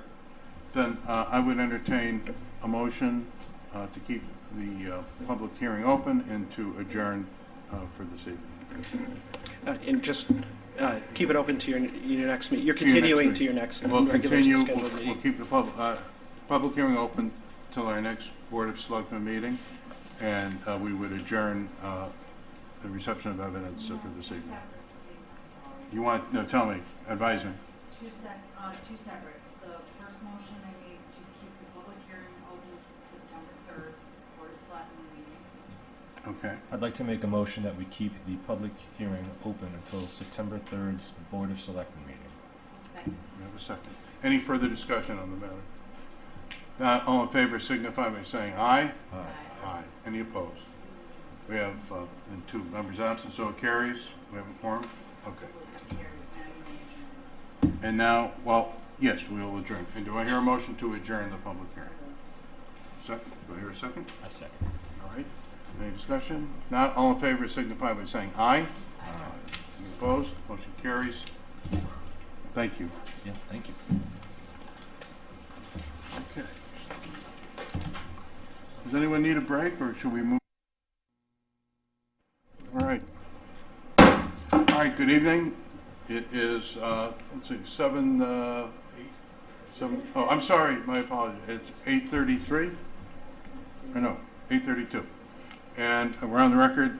This is East Lyme Board of Selectmen regular meeting of August 6th, 2025. We're in the upper meeting room. I've called the meeting to order. We've already recited the Pledge of Allegiance. Are there any additional agenda and consent calendar items? I have a question. Maybe this is out of order, but based on the discussion that we just had, should I make an amendment to remove adopting an ordinance from old business? Yeah, we'll do that when we get down. Okay. When we get to it, we can just mark it over. Yeah. Then no, I don't have any additional agenda or consent calendar items. Okay. All right. Let's see. Any public delegations? Seeing none, we'll move on to approval of the minutes of the regular meeting of July 2nd, 2025. I move to approve the regular meeting minutes of July 2nd, 2025 as submitted. Do I hear a second? Any discussion, any changes or modifications? Yes. Mhm. I would like to move that we amend, wait a minute, that's separate, sorry. We're good? Um, Or no? this is not the time for this. This is not the time for this, though. We're speaking No. specifically on The- July 2nd. Yeah, those minutes. Are there any changes? The move to amend the December 4th meeting minutes. After we do these minutes. The first ones. Oh, yeah, you still have to finish. this Yes, one. gotta finish this one. Yes. Okay. I don't think you all. Okay, I so- have nothing to say about that, I'm All sorry. right, so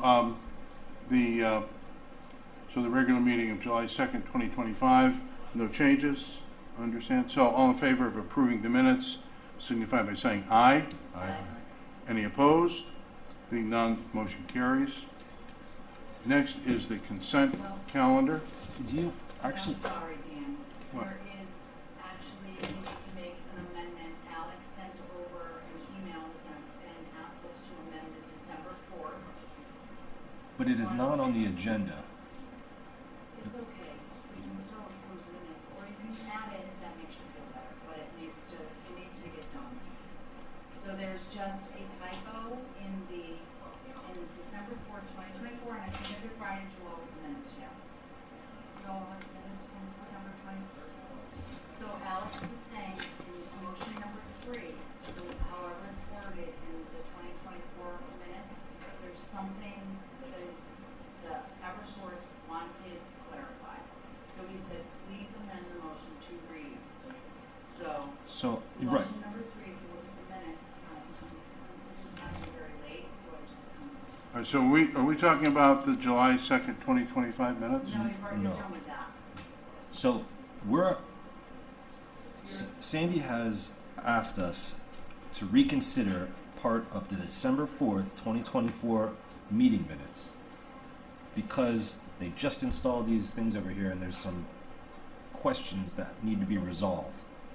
And there is an amendment to what we said back in December. But there's no spot on the agenda to discuss this. So, But it falls under, Meeting? approval of minutes. I don't Oh, okay. believe if I had not put regular meeting of July 2nd, that would be acceptable. That's, as the recording clerk, it does not. If we had somebody that we wanted to appoint tonight, they weren't listed on the agenda, we could still appoint them. right. So should we just amend the agenda to make it D, the second part to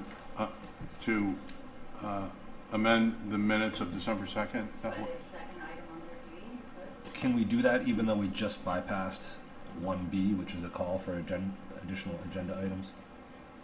I'm sorry. For No, it's just it's trying to make sure we do this by the Yeah, I book. want to get this right. Do whatever you want. Well, perhaps you could ask for a motion or ask us if Yeah, we're so comfortable let with me, something. let me go back to the section B. Are there any additional agenda items? I would like to add item 2D to discuss meeting minutes from December 4th, 2024. Okay, do I have a second? All right, any discussion? All in favor of adding that agenda item signify by saying aye. Aye. Aye. Okay, so now we are at that point. Do I hear a motion to amend the meeting minutes of December, what was the date? 4th. December 4th. I move to amend the December 4th, 2024 Board of Selectmen regular meeting minutes as follows. Motion 3 should read, Mr. Diebel moved to approve the Town of East Lyme public electric vehicle charging rate and idle fees as follows. Charging rate is 75 cents per kilowatt hour, and idle fee after 30 minutes of vehicle not charging is 10 cents per minute. It was noted that if the 75 cents is not an accepted rate by the charging system software, the rate will be, I don't think this is corrected. Is Yeah, it point. point? Language in, should be 0.80. I believe it should be 0.80. Kilowatt. Yes, so should we just think that's what he meant. So should Might we, wanna hold off on this. yeah, Just why don't we just table it, and we'll wait till we get an update as to No, why. I, Yes. yes, So, I'm so sorry. let's, no, that's all right. You caught that, and that's good. We don't want to have two mistakes here. So let's. I move to table the motion to change the December 4th amount. I second. All right, second. All in favor, signify by saying aye. Aye. Aye. Okay. All right. Good. I think we're in good shape here. Now let's go to the consent. And thanks for catching that, everybody. All right, let's go to the consent calendar. Do I hear a motion to approve the consent calendar? Move to approve the consent calendar for August 6, 2025 in the amount of $11,280.81. Okay, do I hear a second? You have a second. All right, any discussion? Not all in favor, signify by saying aye. Aye. Any opposed? Being none, consent calendar carries. All right, old business, adoption ordinance, new sewer connection moratoria. Do I hear a motion to move that to the next? Or we Pardon me? cannot talk about it. Yeah, we can talk about it. Yeah, Okay, good. So, of course. But wait, do we have to make a motion to talk about it though? oh, I don't know. Well, so Robert's rules, I think here. well, it, It's So- on the agenda, so, no, it's on the agenda. So let's talk about it. Yep. okay. Sorry. Yes, so back to move the motion, I think, for discussion, and then we can. Okay. No, Oh, it's boy. not my motion. Let me move I this. don't know. No, it's all right. Well, No, it's we'll on move the it, we'll agenda. discuss it, and then We'll move discuss on. it, and then we'll decide if we're going to move it to the next. Thank you. Next. All right, so I move that the Board of Selectmen approve and enact the proposed ordinance titled Ordinance Establishing Moratoria on New Sewer Connections Over Certain Limits and on Applications for Allocation of Wastewater Treatment Capacity as presented at the public hearing before the Board of Selectmen on August 6, 2025, and that the effective date of the ordinance shall be 10 days after newspaper publication of the notice of its adoption as provided by the town's charter. Okay. Well, I think our idea was to maybe table. No, but we're just gonna discuss it, right? Yeah, but we have to get a second before we can discuss it. So you Okay. could table it without discussion. Yeah, we could table it. Without a second. But she wants No to talk second? about it. Okay. No second. All right, and then we'll discuss it. Okay. Okay. Here we go. Okay, so I felt confident moving forward with the ordinance because I do feel confident that we do need a moratorium. Okay, I do.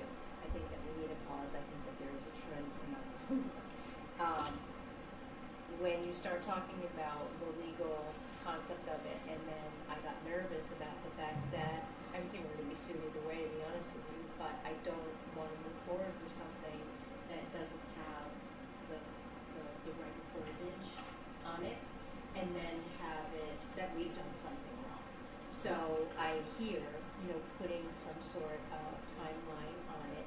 What is a fair timeline? Because I'm looking at our commission members and our people, and what is fair? 7 months is, I just don't think that that's enough, truthfully, but I'm not in their shoes. But what is fair? So now that our lawyer is going to go back and rewrite an ordinance, I'd like it, some conversation about what we're looking at. Right. 7 months isn't enough. Is it a year, 2 years, 3 years, 4 years, and then have a relook at it? I don't know. Is 5 years too much?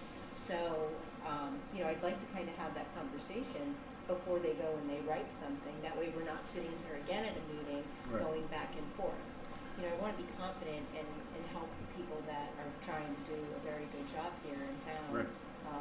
Looking out for all of our community members. Mhm. Can I speak to this? Please, Yeah. what's So, fair? When we had zoning came before us, well, zoning didn't come before us when Attorney Blaisdell presented us with their moratoria. Yes. Moratorium. I dove into it and I tried to do as much research as possible. And in my research, I found that I don't know if it's average, I don't even know what the legal term is, but judges seem to be willing to accept a 7-month moratorium. And as you said, that's not really possible. So we could say 5 years, but if that gets dragged in front of a judge, which it very well may, they could say no, and then we're back at the drawing board. So someplace in between, I think, is we're trying to find a sweet spot. I think what Attorney Blaisdell said is the cautious approach could be a year and just keep coming back each year, and it may well end up being a 5-year process, but there's a certain amount of accountability that if it goes before a judge, it holds legal muster. But not only that, it makes sense practically. Like, let's talk about this every year, and if they don't deliver, it's like, well, that doesn't mean they're fired, it doesn't mean this is all going up in flames, it just means, okay, this was the target, we didn't make it, now what? And we sit down and we say, another year, or we say, now 5 months, or something like that. That was my kind of thinking. I not to waste time, but Dan, you're an attorney, so you can tell me, if you ask for something, let's say we ask for 2 years, or 5 years, does a judge come back with, you need to make it closer to this? 7 months is this task is huge. This is not building a house. This is a huge task. Money, So, just everything. And so there's a way that they say, look, 5 is ridiculous, guys. You should be able to put a plan in 2 years. Would they come back with a counter or just reject it? so the posture is this. So suppose we pass a moratorium and for a period of time. The judge isn't going to say change it or you should. My sense of it is that the judge would either determine that was reasonable or unreasonable. So throw it away or keep it. Right. It's either going to be it was unreasonable, so I'm going to throw it out. So It isn't going to say go back to the. Reasonable, or is that reasonable? Right, and that's the question. And the other thing is, one of the things, and I want to say this on the record with everyone, is that what's going to be looked at if this gets taken, to court and looked at by a judge, the judge is going to want to discern what was our rationale, what was our real intent, what was the real reason we did this. Right. And the history of it, there was a compelling argument made by Attorney Hollister and as to what the history was, and history that maybe we're not so proud of, or maybe we are. I don't know. That doesn't matter what I think. But I think what is important is that we live in the present. We're here now. We're different people than who managed this problem in the past.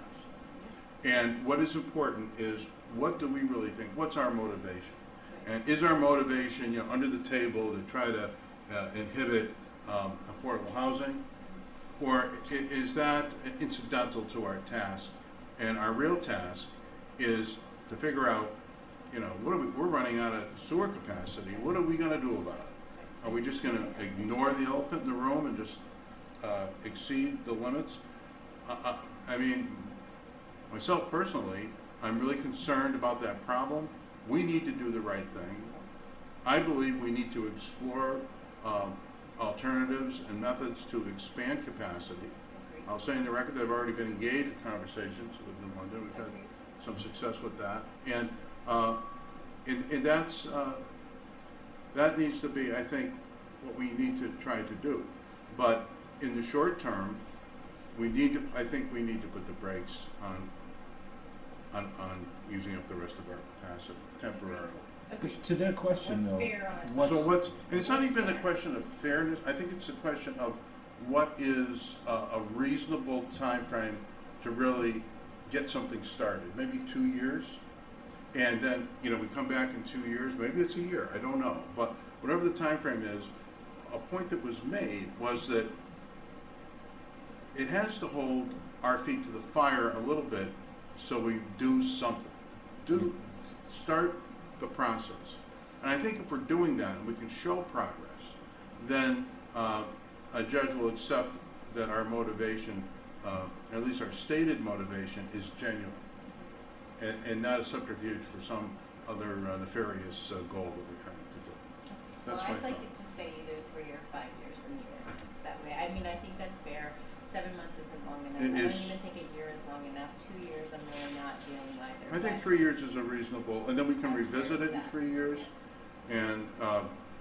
and see if we've made progress. I think a judge would accept that, especially if we can demonstrate that we have taken steps, that we've started to negotiate, we've hired engineers to figure out what does it take to expand that plant, what will it cost the various towns that are party to the tri-town agreement, what will our participation be in that cost, and is it something that the ratepayers will tolerate? That's our. You want a magnitude here, it's just overwhelming. Oh, it's huge. Yes. But the potential is huge too. I mean, there are so many things it affects, and it really does affect the ability to do good development Right. in town, High quality. and to clean up the sound. Right, of course. And there's this other issue. If we read the paper today about old Lyme having a problem with Price. getting because of the cost. Yeah. It's very significant. But if you look at this from the perspective of the state of Connecticut, their perspective is our goal is to clean up the sound. Right. Whether we clean it up over in East Lyme and reduce the amount of sewage going into the sound, or a little bit further up the coast, we reduce it somewhere else, the overall goal is to clean up the sound. And if they're unable or unwilling to come together, then maybe there is an argument that can be made at the state of Connecticut level that, look, some of that capacity should be redirected to East Lyme. Let them use it so they can clean up all these side streets here that are down by the river. Clean it up. It's still, the net effect is to clean up the sound. So I don't know. I don't know if that argument makes any sense or it's something that might be entertained down the road. But I think we do need a pause. I think 3 years is a reasonable number. So what I would propose is, Jason, if you would withdraw your motion, and then if someone would make a motion to move this item to the next meeting. I withdraw my motion.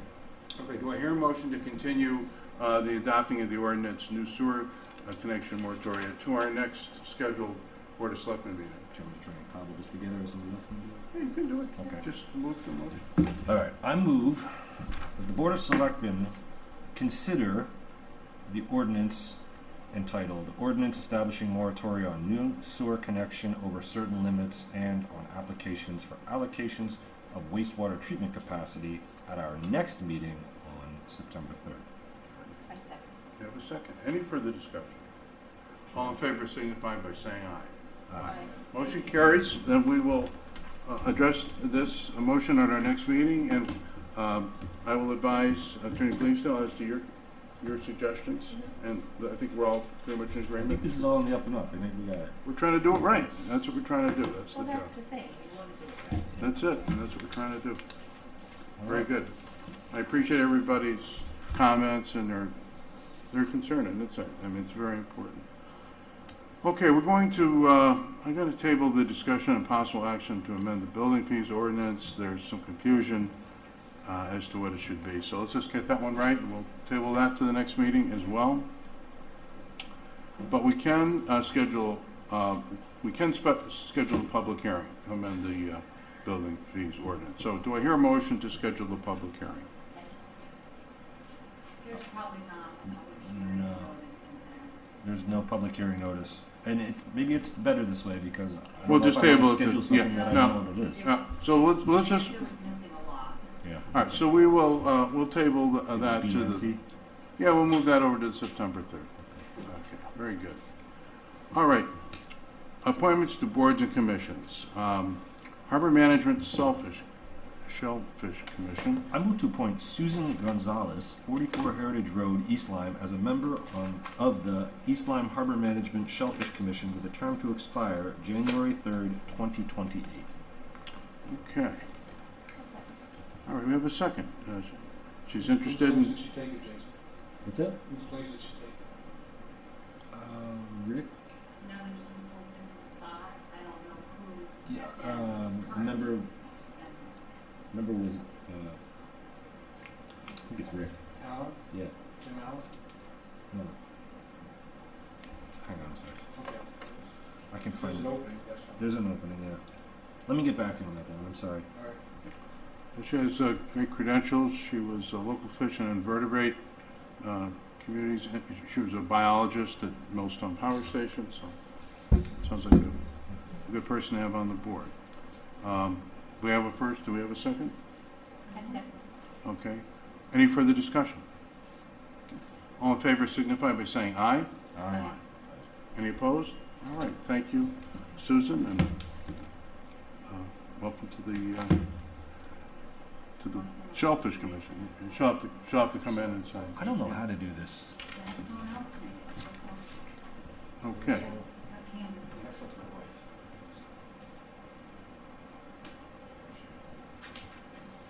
I'll start. Okay. I'd like to move to appoint Danielle Beagle, 5 Mackinnon Place. I hope I said that correctly. Got it. East Lyme. What is it? McKinnon. McKinnon Place, East Lyme, as a member of the Brookside Farm Museum Commission for the town of East Lyme, with a term to expire on January 3rd, 2028. I'll second the motion. Do we have a quorum? Pardon? Are you going to vote on it? I have to, otherwise it doesn't go through, right? 'Cause Yeah. If I recuse myself, it's not a quorum. Right. Yeah, I don't. If you recuse yourself, like, We'd have to. we have so many matters of Robert's rules tonight. I know. Yeah. We need a He parliamentarian. would. You know what? I'm not going to recuse myself. I would like to go on the record and say I love my wife. She's wonderful and she's a real asset to the town. So there. You know what? If we get sued, what the hell? No. No. I take that back. I would drop. No. We got to do it right. And I'm not certain if you can vote on your wife or not. And we don't have. I don't know. I don't think there's anything. Like when you recuse yourself, that is your choice individually, right? I believe so. And it's to uphold the public's trust. And I mean, I trust my wife, and the public should too. So. So if I'm you're comfortable willing voting, to go forward. okay. If you would prefer that we wait another month until we have more members, I think I'd be fine with it. I think it's. I don't know the answer on Robert's rules. I think the I'm gonna fact go that you with passed let's be somebody wise. making the What's motion. that? Okay, so shall we withdraw the motion? I think we should. Okay. Just to be on the I safe agree. Hold it side up. But and the not to fact hold that you it passed the up. motion off. Yeah. Yeah, I think you're I'll right. agree with that. Yeah, we should. I agree. That's right. Okay. Yep. All right. So we'll just we'll move that over to the next meeting as well. Now the SW, we have one more. Southeastern Connecticut Water Authority. This is Robert's Rules nightmare thing. That's okay. You want to keep going with it? Where am I at? Third one under 3A. 3A. Okay. SCW. Thank you. Yep. All right. I'd like to move to appoint 2 representatives from the town of East Lyme to the Southeastern Connecticut Water Authority, Daniel Cunningham and Carol Russell, effective August 7th, 2025, and with a term to expire on September 1st of 2027. Okay. Second. All right. So, any discussion? No. All right. Then all in favor signify by saying aye. Aye. Aye. Any opposed? So that motion carries. All right, very good. All right, we're getting something done here. Hey, that's all right. We want to do it right. That's the main thing. Okay, there you go. Back. Okay, so, 3B, a discussion of possible action, 278 Main Street, Brownfield Assessment Grant. All right, I move the following. Resolved that Daniel Cunningham, first selectman of the town of East Lyme, be and is hereby authorized to execute on behalf of this municipal corporation a grant agreement with the state of Connecticut for the financial assistance pursuant to Connecticut General Statute sections 32-763 for the Round 21 Old Town Police Department Assessment Project 278 Main Street, Niantic. As the East Lyme First Selectman, Daniel Cunningham serves as the Chief Executive Officer for the town of East Lyme. Daniel Cunningham, First Selectman of the town of East Lyme, is hereby authorized to enter into such agreement, contract, and execute all documents necessary to said grant with the state of Connecticut. It is further certified that Daniel Cunningham, First Selectman of the town of East Lyme, was elected First Selectman. His term of office began on December 4th, 2023, and will continue to December 1st, 2025. Okay, so we have a second. Now, I would call for a vote. However, we do have a letter, and this is probably, I don't know if I should read it in now or after. I think I should probably read it in before the vote. I think that's the right thing to do. So we have a message from Rich Steele, and he asked that this be read into the record. Please, Board of Selectmen, please read this into the Board of Selectmen meeting here as an example of rejecting Brownfield grant in Stamford. And he would like me to read, the old Blickensderfer typewriter factory at 650 Atlantic Street in Stamford, Connecticut, photographed on Tuesday, April 4th, 2023. The Stamford Board of Representatives rejected a nearly $1 million grant for building and land technology to perform brownfield remediation at the old Blickensderfer typewriter lot. And I guess it should say, believe the police station site, I guess it should be I believe the police station site on Main Street has been assessed in the past, perhaps multiple times. Just because we get a grant does not obligate us to that path. Perhaps bike paths or sidewalks could be more beneficial for grant applications and town spending. Thank you, Rich Steele. So he asked me to read that into the record, and so I figured this was the right place to do it. So we have a first and second. Any discussion on the motion to authorize me to sign the paperwork for the grant? I absolutely believe we should be authorizing the grant. Okay, that's want to be sure. Okay, then all in favor signify by saying aye. Aye. Any opposed? Motion carries. Thank you.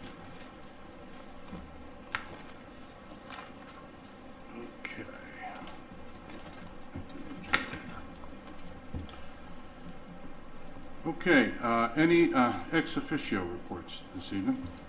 It's been summer, so it's My probably... meeting's coming up next week. Okay. National Night Out was fantastic last night. Yes. Incredible job. Absolutely wonderful. Everybody had a nice time, weather held? Yep. Okay. So, Jason, nothing? Nothing. No? Okay. So I do have first Selectmen's report. Again, I would echo your comments about National Night Out. It was a nice evening for everybody. I would mention the town is getting a $66,137 check from Karma, who handles our insurance, as a result of the town's risk management or risk mitigation efforts. So, and not just us, but in combination with other municipalities, we've done our part, and so we're going to receive a check. So that's good news. Also, regarding Karma, the town, we signed a 3-year agreement for liability, auto, and property coverage with Karma, And we've locked in a rate of 1.5% for the first year, and then an increase of 3% for the second year and 3% for the third year. So we've locked in some rates at a favorable cost to the town. Another matter, the town is closing on our bond anticipation notes. The sale was financed, and I'm pleased to report that we got a rate that was under 3% interest, which is that's favorable to the town, interest on the note. And we can attribute that better rate to the completion of the 2023 audit. And you have copies of that tonight, the audit. But, Kevin Gervais, we're very diligently and really starting to close the gap on these audits that have been behind for years and years and years. So we're getting closure, and 2023 was done in time, so we got the benefit of that on our bond rate.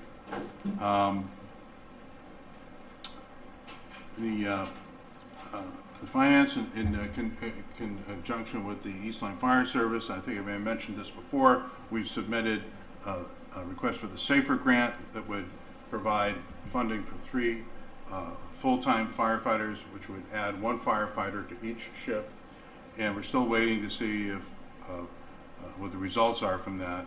And what that would allow us to do is phase in the cost of these firefighters over 3 years. So it would really be a benefit to the town. What else?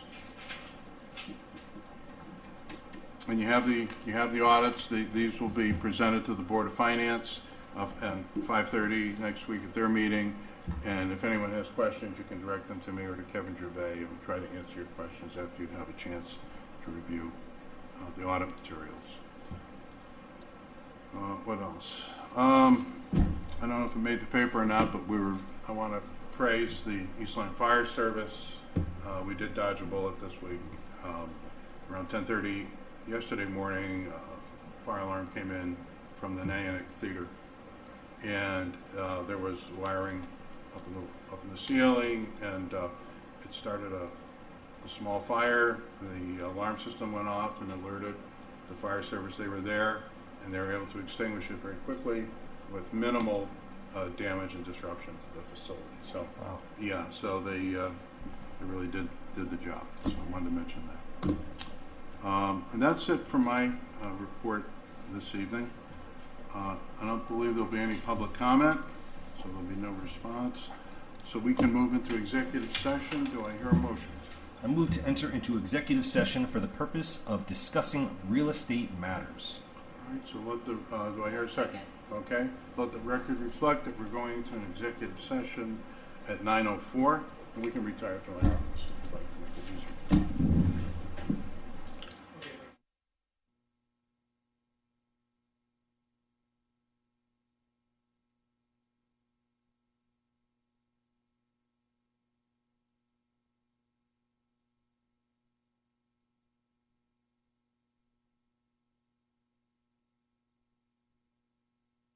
I think we're all set. All right, mics are on. We are recording. Okay, so we are out of it. How's the motion work? All right. So the board entered into executive session at 9:04. They returned at 9:12 p.m. and it was stated that no formal votes were taken. Very good. All right. So do I hear a motion to adjourn? Move to adjourn the August 6, 2025 regular meeting of the Board of Selectmen at 9:12 p.m. Do I hear a second? All in favor? Aye. Any opposed? Motion carries. We're adjourned.